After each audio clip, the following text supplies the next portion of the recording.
Sa baryo ng San Rafael, may isang alamat na paulit-ulit na sinasambit ng mga matatanda, huwag kang gagalaw ng punso. Lalo na kung gabi. Dahil sa loob niyan, may mga matang nakatingin. Pero para kay Luna, isang dalagang masayahin at mahilig sa kalikasan, ang mga alamat ay kathang-isip lamang. Sa edad niyang 22, siya ay nagtatrabaho bilang guro at mahilig mamasyal sa gubat sa tuwing may pagkakataon. Isang hapon ng taglagas, habang namamasyal sa kagubatan, napansin ni Luna ang isang maliit na punso sa paanan ng isang matandang balete. Ang damo sa paligid ay luntyan, pero ang lupa sa paligid ng punso ay tuyo, tila ba walang buhay. Sa isang iglap ng pagiging mausisa, tinapakan niya ang gilid nito. Crack! May parang naputol sa ilalim. Isang sanga. Isang buto. Walang kaalam-alam si Luna, binuksan na niya ang isang daanang hindi niya kayang isara. Pagbalik ni Luna sa kanilang bahay, napansin ng kanyang Lola Maria ang kakaibang lakad ng apo. Lola Maria, Luna, apo saan ka na naman nagpunta? Bakit parang mabigat ang hakbang mo? Luna, sa gubat lang po, La.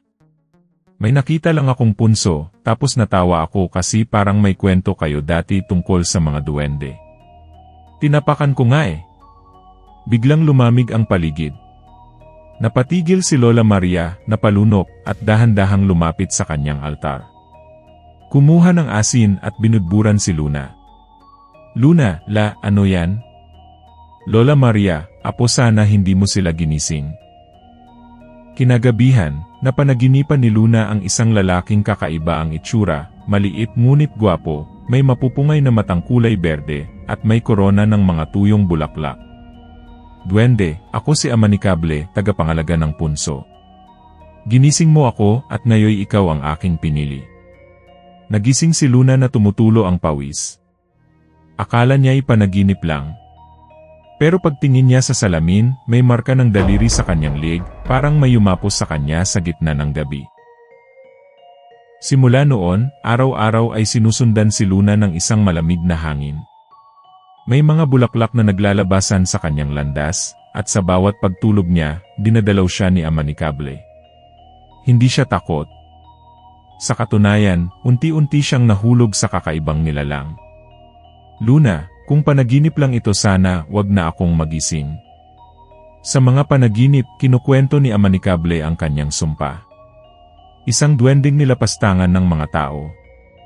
Noong panahon pa ng Kastila, inagawan siya ng pag-ibig, sinunog ang kanyang kaharian, at isinumpa ng diwata ng kagubatan, makikita mo ang tunay na pag-ibig, ngunit ito'y di mo mahahawakan.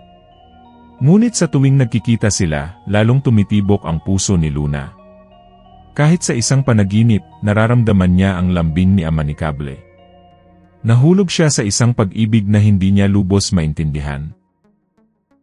Paglipas ng mga linggo, napansin ng mga kapitbahay na lumalalim ang mga mata ni Luna, lumalabo ang kulay ng kanyang balat, at tila ba wala siya sa sarili. Ngunit para kay Luna, araw-araw siyang masaya, dahil araw-araw silang magkasama sa kanyang panaginip. Isang gabi, habang mahimbing siyang natutulog, kinausap siya ni Amanikable. Amanikable, Luna, may paraan para tayo'y maging isa, ngunit kailangan mong iwan ang mundo mo. Luna, handa ako. Kahit saan, basta kasama ka. Sa sumunod na araw, umulan ng malakas. Kinabukasan, nawawala na si Luna.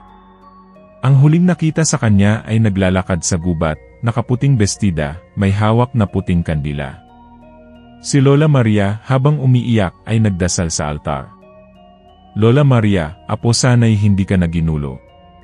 Sana'y nasa lugar kang masaya. Ngunit ang mga bata sa baryo ay may kwento. Tuwing dapit hapon, may makikitang babae sa ilalim ng balete. Nakangiti habang may hawak na kamay ng isang lalaking hindi nila makilala. Minsan daw, lumulutang ito. At minsan, nawawala.